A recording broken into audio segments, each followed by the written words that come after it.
Good morning, good afternoon, good evening. Thank you so much for joining us on Embracing Autism with Dr. April. Today we have the lovely Dr. Tallman. Dr. Tallman is the Dean of Curriculum for a private Jewish day school in Deal, New Jersey. She has been a leader in STEM curriculum for the Jersey Shore area, as well as an innovative collaborator for teachers in New Jersey, giving multiple presentations on creative collaboration to schools in the Jersey area. She has won multiple awards for various curriculums, as well as a fellowship in science from the Botanical Gardens. She is an adjunct professor for the College of New Jersey in their education department for their teaching methodologies course. She has been happily married for 25 years and is the proud parent of 2 children. Thank you so much, Dr. Tallman, for being my guest tonight. Okay? Thank you, Dr. April, for inviting me. Wonderful. So let's go ahead and get started. Tell me, at what age was your child diagnosed with autism spectrum disorder?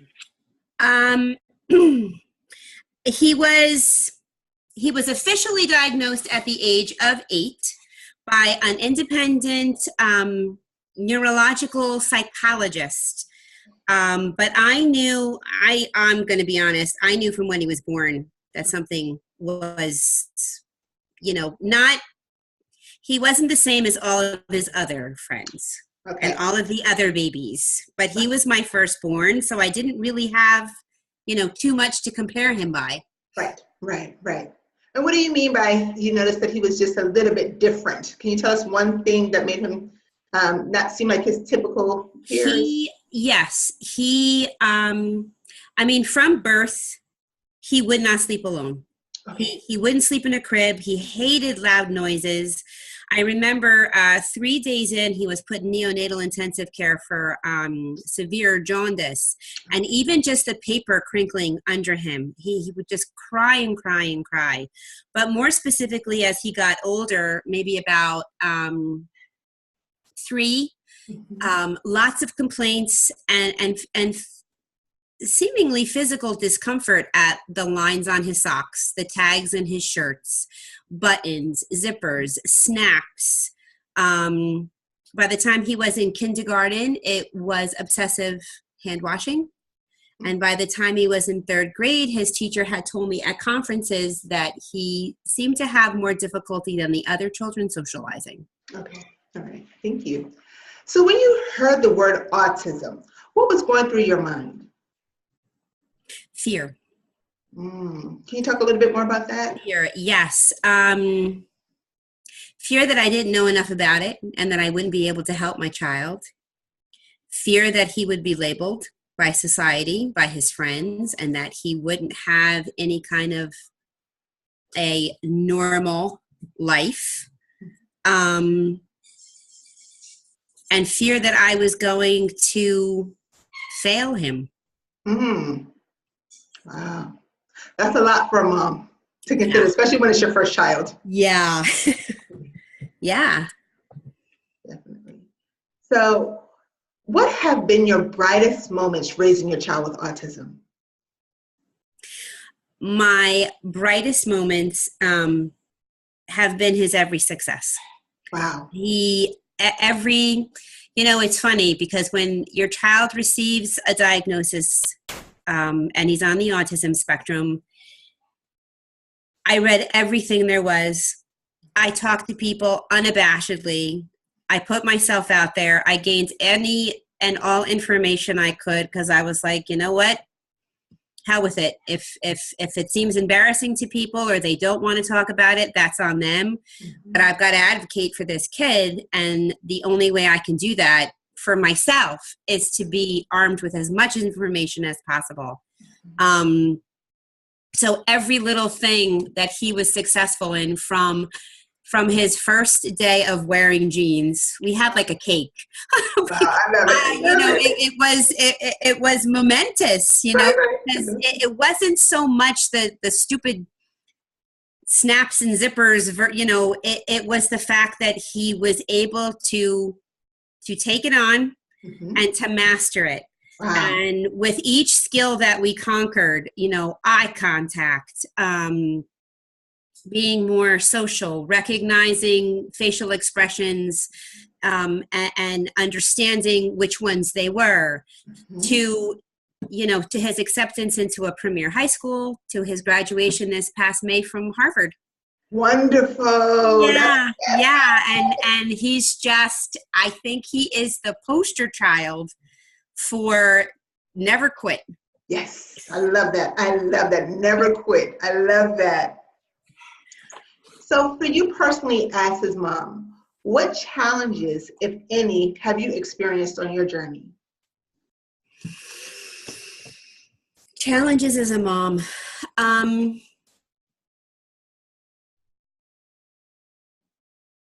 I think the biggest one was probably realizing when he was in high school and his first couple years in college, we had overcome so much and he had been so successful in so many areas.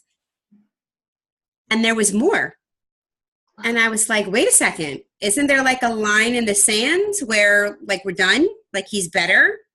Isn't there an age where he doesn't have this anymore, where he's normal now, where I don't have, and I think it was the realization that this is his life, Mm-hmm. that this will be the remainder of his life.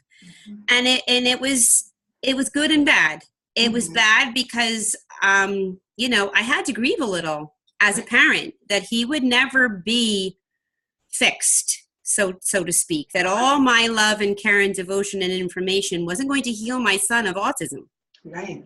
But it was good because it made me more aware to help him do better in recognizing his triggers, Mm-hmm. in recognizing how he can take the reins himself, Mm-hmm. and that while I'm always behind him, he's my son. I will always be his biggest cheerleader. I needed to equip him with all of the tools that he would need for success so that when he is now gainfully employed, thank God, Yes. because I can't follow him around his office. I can't follow him around in law school. I can't be present all the time. Mm-hmm. So it was good for both of us because it enabled me to give him more of what he needed and take less of the onus on myself, that it wasn't my responsibility to always be his champion. I could hand the reins over to him and he could be his own champion. Wow. That's beautiful. That is beautiful. But that was a hard lesson, because I really did think, okay, he's in college, he's good. Right. And then we encountered all of these new things and I was like, oh crap, we're nowhere near good. Wow. Because I'm thinking, because my own son who has autism, he's in middle school, and we thought we were right where we needed to be in elementary, and then middle school hit, and I'm like, yes, what is this new life? I don't even know how to feel. I don't know how to react. So it's wonderful to know that the journey still continues, and there are going to be a lot of what ifs and what next. So yes, and embrace it. Don't fear it. Because you can do it. And some of it's going to be gut wrenching and some of it's going to break your heart. And some of it you're going to be like, what the hell? Why do we have to go through this? Right. But and I hope this is okay, as a religious person, it's God's plan, Mm-hmm. And if he throws it in front of me, then he must feel like I can handle it. And so, okay, I'm gonna strap on my boots and wade through the muck and pray we come out the other end alive. Exactly. Wonderful. So, what tips or strategies are you presently using to practice self-care that may be useful for other parents raising a child with autism? I think I'm gonna circle back to what I said. Don't be their hero. You can't be their hero. Be their teacher. Wow. Do your research. read everything, talk to everyone. Do not be embarrassed. Do not feel like people are going to be uncomfortable when you bring it up. People are going to say, they're going to be physically uncomfortable, and that's on them. Don't worry about it. And I found that my speaking up kind of paved the road for a lot of my other friends with kids with issues, not necessarily autism. Right. Say, hey, if Tamara can, kind of air what she needs, not dirty laundry, just, hey, I need help. Do you know anybody? Are you guys experiencing this? Do you know anybody who's experienced this? What resources can I use? Where can I go? It made them less afraid to say, hey, my kid's having a problem.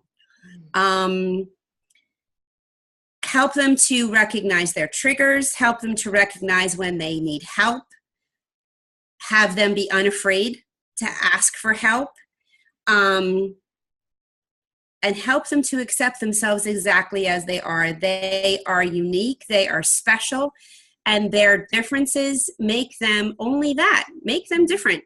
That's it. They're not better, they're not worse, they're just different. And I think everyone on the planet has their demons. And I think for children with autism, if they have the right advocates, they're so much better off than so many other people because they know their demons. I know what I have to work with. It has a name. And I know what I have to do to help myself. And I learn over time what my triggers are, what works for me, what doesn't work for me. And then just for part of the journey, you stand with them because they need you to hold their hand. And then as they grow and hopefully experience success and failure, because you grow from failure too, you gently kind of move behind them with your pom-poms and just keep cheering. Love it. Love it. Love this. And the last question, before we close, tell me something that your child has done that has defied the odds as related to autism. Graduate Harvard. And I think that never surprised me because he's magnificently intelligent. So it didn't surprise me that he went to, a really cerebral school. Right. What always worried me was, he's going to have 1 million degrees. Is he going to be able to do anything with them? Like, can he go out and work? And can he go out and socialize? And can he be with other people? Right. And he's gainfully employed. He's gainfully employed at L'Oreal Cosmetics, which is a major company. Not only does he travel to work every day and handle himself in meetings and talk to people, even though he's terribly uncomfortable, he has traveled around the world for work by himself, which I don't love, but he does it. And a year ago, he decided he wanted to participate in government. So he ran for town council and he went door to door, shaking people's hands, which was unheard of, talking to perfect strangers, and putting himself out there, and he won. And win or lose, like, to me, he was already a winner because he was going out and doing things that were difficult for him. And now his motto is, if something makes him uncomfortable, he makes sure he figures out a way to do it.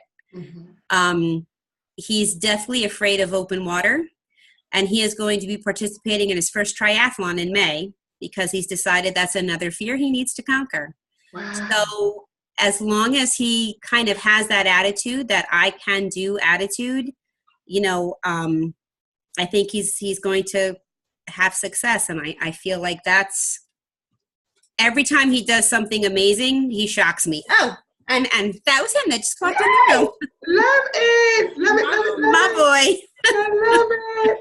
Well, thank you so much, Dr. Tallman, for sharing your story as a parent of raising a child with autism. You have helped me so much, just thinking about, just starting my own journey with my own son, and just to hear how, some of the things that are, typically associated with children on the spectrum, all the fears that you have addressed.